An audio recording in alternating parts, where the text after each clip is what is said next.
Law 26. Keep your hands clean. Judgment. You must seem a paragon of civility and efficiency.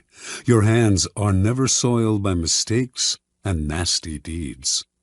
Maintain such a spotless appearance by using others as unwitting pawns and screens to disguise your involvement. Part 1. Conceal your mistakes. Have a scapegoat around to take the blame. Our good name and reputation depend more on what we conceal than on what we reveal. Everyone makes mistakes, but those who are truly clever manage to hide them and to make sure someone else is blamed.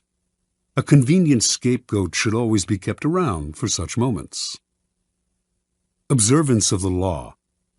Near the end of the 2nd century A.D., as China's mighty Han Empire slowly collapsed, the great general and imperial minister Cao Cao emerged as the most powerful man in the country. Seeking to extend his power base and to rid himself of the last of his rivals, Cao Cao began a campaign to take control of the strategically vital Central Plain. During the siege of a key city, he slightly miscalculated the timing for supplies of grain to arrive from the capital.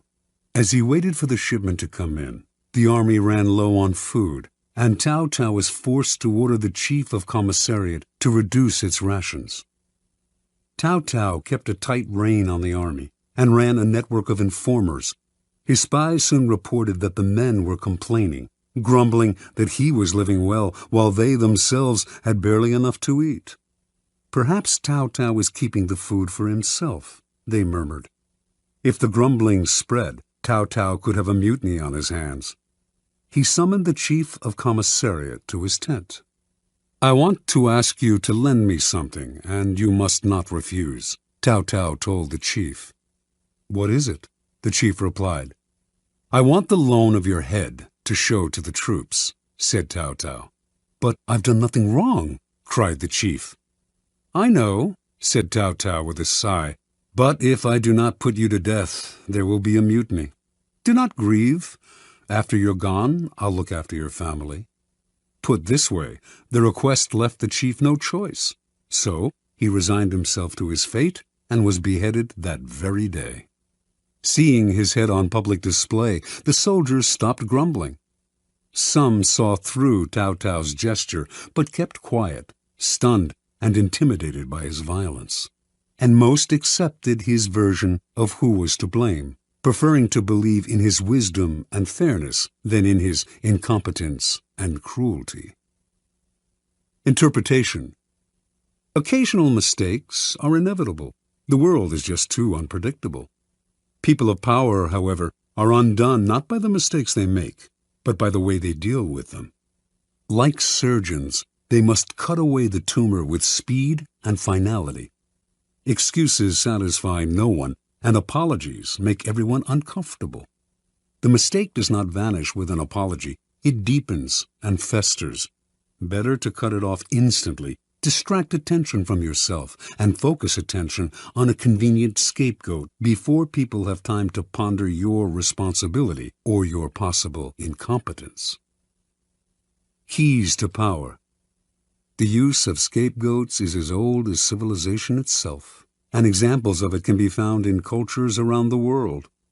The main idea behind these sacrifices is the shifting of guilt and sin to an outside figure, object, animal, or man, which is then banished or destroyed. The bloody sacrifice of the scapegoat seems a barbaric relic of the past, but the practice lives on to this day, if indirectly and symbolically. Since power depends on appearances, and those in power must seem never to make mistakes, the use of scapegoats is as popular as ever. What modern leader will take responsibility for his blunders? He searches out others to blame, a scapegoat to sacrifice. When Mao Zedong's Cultural Revolution failed miserably, he made no apologies or excuses to the Chinese people. Instead, like Cao Cao before him, he offered up scapegoats, including his own personal secretary and high-ranking member of the party, Chen Boda. Franklin D. Roosevelt had a reputation for honesty and fairness. Throughout his career, however, he faced many situations in which being the nice guy would have spelled political disaster, yet he could not be seen as the agent of any foul play. For 20 years, then, his secretary, Lewis Howe, handled the backroom deals, the manipulation of the press, the underhanded campaign maneuvers. And whenever a mistake was committed, or a dirty trick contradicting Roosevelt's carefully crafted image became public, Howe served as a scapegoat and never complained. Finally, history has time and again shown the value of using a close associate as a scapegoat. This is known as the fall of the favorite. Most kings had a personal favorite at court, a man whom they singled out, sometimes for no apparent reason, and lavished with favors and attention. But this court favorite could serve as a convenient scapegoat in case of a threat to the king's reputation. The public would readily believe in the scapegoat's guilt. Why would the king sacrifice his favorite unless he were guilty? And the other courtiers, resentful of the favorite anyway, would rejoice at his downfall. The king, meanwhile, would rid himself of a man who by that time had probably learned too much about him, perhaps becoming arrogant and even disdainful of him. Choosing a close associate as a scapegoat has the same value as the fall of the favorite. You may lose a friend or aide, but in the long-term scheme of things, it is more important to hide your mistakes than to hold on to someone who one day will probably turn against you. Besides, you can always find a new favorite to take his place. Part 2. Make use of the cat's paw. In the fable, the monkey grabs the paw of his friend, the cat, and uses it to fish chestnuts out of the fire, thus getting the nuts he craves without hurting himself. If there is something unpleasant or unpopular that needs to be done, it is far too risky for you to do the work yourself. You need a cat's paw, someone who does the dirty, dangerous work for you. The cat's paw grabs what you need, hurts whom you need hurt, and keeps people from noticing that you are the one responsible. Let someone else be the executioner or the bearer of bad news, while you bring only joy and glad tidings.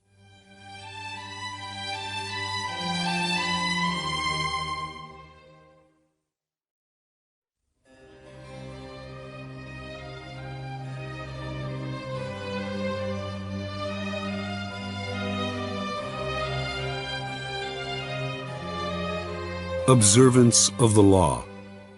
In 59 BC, the future Queen Cleopatra of Egypt, then 10 years old, witnessed the overthrow and banishment of her father, Ptolemy XII, at the hand of his eldest daughters, her own sisters. One of the daughters, Berenice, emerged as the leader of the rebellion, and to ensure that she would now rule Egypt alone, she imprisoned her other sisters and murdered her own husband.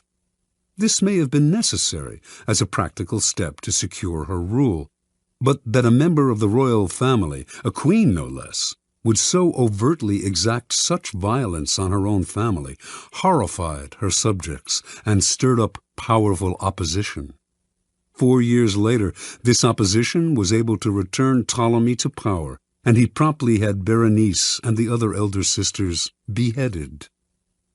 In 51 BC, Ptolemy died, leaving 4 remaining children as heirs. As was the tradition in Egypt, the eldest son, Ptolemy XIII, only 10 at the time, married the elder sister, Cleopatra, now 18, and the couple took the throne together as king and queen. None of the 4 children felt satisfied with this. Everyone, including Cleopatra, wanted more power. A struggle emerged between Cleopatra and Ptolemy, each trying to push the other to the side. In 48 BC, with the help of a government faction that feared Cleopatra's ambitions, Ptolemy was able to force his sister to flee the country, leaving himself as sole ruler. In exile, Cleopatra schemed. She wanted to rule alone and to restore Egypt to its past glory, a goal she felt none of her other siblings could achieve, yet as long as they were alive, she could not realize her dream. And the example of Berenice had made it clear that no one would serve a queen who was seen murdering her own kind. Even Ptolemy XIII had not dared murder Cleopatra, although he knew she would plot against him from abroad. Within a year after Cleopatra's banishment, the Roman dictator Julius Caesar arrived in Egypt, determined to make the country a Roman colony. Cleopatra saw her chance. Re-entering Egypt in disguise, she traveled hundreds of miles to reach Caesar in Alexandria. Legend has it that she had herself smuggled into his presence rolled up inside a carpet, which was gracefully unfurled at his feet, revealing the young queen. Cleopatra immediately went to work on the Roman. She appealed to his love of spectacle and his interest in Egyptian history and poured on her feminine charms. Caesar soon succumbed and restored Cleopatra to the throne. Cleopatra's siblings seethed. She had outmaneuvered them. Ptolemy XIII would not wait to see what happened next. From his palace in Alexandria, he summoned a great army to march on the city and attack Caesar. In response, Caesar immediately put Ptolemy and the rest of the family under house arrest. But Cleopatra's younger sister, Arsinoe, escaped from the palace and placed herself at the head of the approaching Egyptian troops, proclaiming herself Queen of Egypt. Now, Cleopatra finally saw her chance. She convinced Caesar to release Ptolemy from house arrest, under the agreement that he would broker a truce. Of course, she knew he would do the opposite, that he would fight Arsinoe for control of the Egyptian army.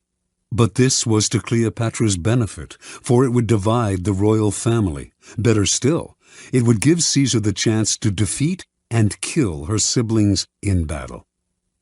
Reinforced by troops from Rome, Caesar swiftly defeated the rebels.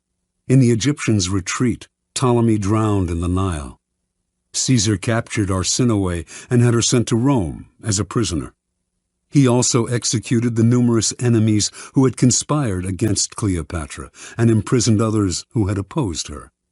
To reinforce her position as uncontested queen, Cleopatra now married the only sibling left, Ptolemy XIV. Only 11 at the time, and the weakest of the lot. 4 years later, Ptolemy mysteriously died of poison.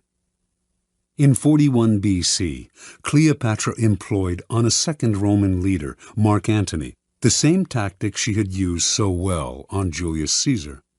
After seducing him, she hinted to him that her sister Arsinoe, still a prisoner in Rome, had conspired to destroy him. Mark Antony believed her and promptly had Arsinoe executed, thereby getting rid of the last of the siblings who had posed such a threat to Cleopatra. Interpretation. Legend has it that Cleopatra succeeded through her seductive charms, but in reality, her power came from an ability to get people to do her bidding without realizing they were being manipulated. Caesar and Antony not only rid her of her most dangerous siblings, Ptolemy XIII and Arsinoe, they decimated all of her enemies in both the government and the military. The two men became her cat's paws.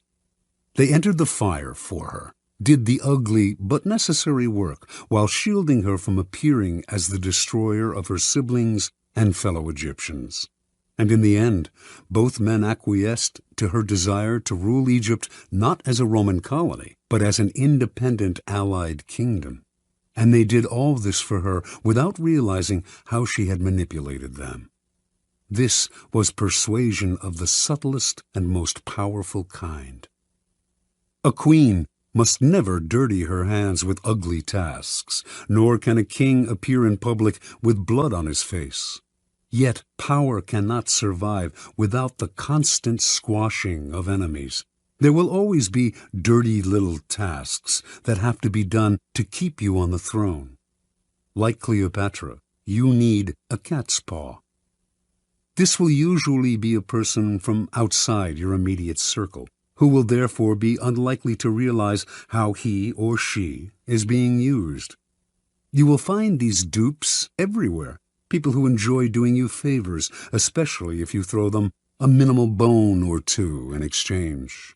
But as they accomplish tasks that may seem to them innocent enough, or at least completely justified, they are actually clearing the field for you, spreading the information you feed them, undermining people they do not realize are your rivals, inadvertently furthering your cause, dirtying their hands while yours remain spotless. Keys to power. As a leader, you may imagine that constant diligence and the appearance of working harder than anyone else signify power. Actually, though, they have the opposite effect. They imply weakness. Why are you working so hard? Perhaps you are incompetent and have to put in extra effort just to keep up. Perhaps you are one of those people who does not know how to delegate and has to meddle in everything. The truly powerful, on the other hand, seem never to be in a hurry or overburdened. While others work their fingers to the bone, they take their leisure. They know how to find the right people to put in the effort while they save their energy and keep their hands out of the fire. Similarly, you may believe that by taking on the dirty work yourself, involving yourself directly in unpleasant actions, you impose your power and instill fear. In fact, you make yourself look ugly and abusive of your high position. Truly powerful people keep their hands clean. Only good things surround them, and the only announcements they make are of glorious achievements. You will often find it necessary, of course, to expend energy or to effect an evil but necessary action. But you must never appear to be this action's agent. Find a cat's paw. Develop the arts of finding, using, and, in time, getting rid of these people when their cat's paw role has been fulfilled. The easiest and most effective way to use a cat's paw is often to plant information with him that he will then spread to your primary target. False or planted information is a powerful tool, especially if spread by a dupe whom no one suspects. You will find it very easy to play innocent and disguise yourself as the source.